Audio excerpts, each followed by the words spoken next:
வணக்கம் நண்பர்களே. பிப்ரவரி முதல் புதிய ரேஷன் விதி, கோதுமை அதிகரிப்பு, அரிசி குறைப்பு பற்றி இந்த வீடியோவில் பார்க்கலாம். அதற்கு முன்னாடி நம்ம சேனலை இதுவரைக்கும் சப்ஸ்கிரைப் பண்ணலன்னா சப்ஸ்கிரைப் பண்ணி வச்சுக்கோங்க. அப்படியே பக்கத்தில் உள்ள பெல் ஐக்கானை மறக்காம பிரஸ் பண்ணிக்கோங்க. வாங்க வீடியோக்குள்ள போலாம்.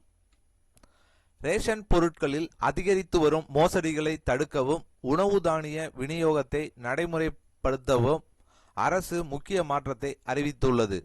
குறிப்பாக ஆக்ரா மற்றும் அலிகிராவ் பிரிவுகளின் அனைத்து மாவட்டங்களிலும் பிப்ரவரி மாதம் முதல் ஒரு யூனிட்டுக்கு வழங்கப்படும் தானிய அளவில் மாற்றம் செய்யப்படுகிறது.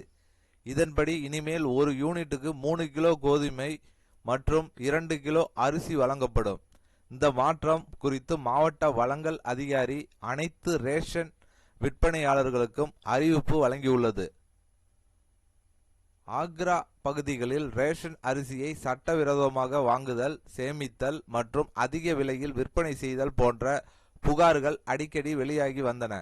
கமிஷன் முகவர்கள் குறைந்த விலையில் அரிசியை வாங்கி சந்தையில் அதிக விலையில் விற்பனை செய்வதாகவும் குற்றச்சாட்டுகள் எழுந்தன. இந்த பகுதிகளில் மக்கள் கோதுமையை அதிகமாகவும் அரிசியை குறைவாகவும் பயன்படுத்துவதால் பல அட்டைதாரர்கள் அரிசியை பெறாமல் விட்டுவிடுகின்றனர். இதனால் சிலர் அந்த அரிசியை கமிஷன் விலைக்கு சந்தையில் விற்பனை செய்வது வழக்கமாக இருந்தது. இந்த நிலையை கருத்தில் கொண்டு பிராந்திய நுகர்வு முறைக்கு ஏற்ப விநியோகத்தை மாற்ற அரசு முடிவு செய்துள்ளது. கடந்த ஜனவரி 14ஆம் தேதி உணவு மற்றும் தளவாட துறையின் கூடுதல் ஆணையர் ஆக்ரா, அலிகார், மீரட் மற்றும் சகரான்பூர் பிரிவுகளுக்கு புதிய உத்தரவை பிறப்பித்தார். அதன்படி ஒரு யூனிட்டுக்கு 2 கிலோ அரிசிக்கு பதிலாக 3 கிலோ கோதுமை மற்றும் 3 கிலோ அரிசிக்கு பதிலாக 2 கிலோ அரிசி வழங்கப்படும்.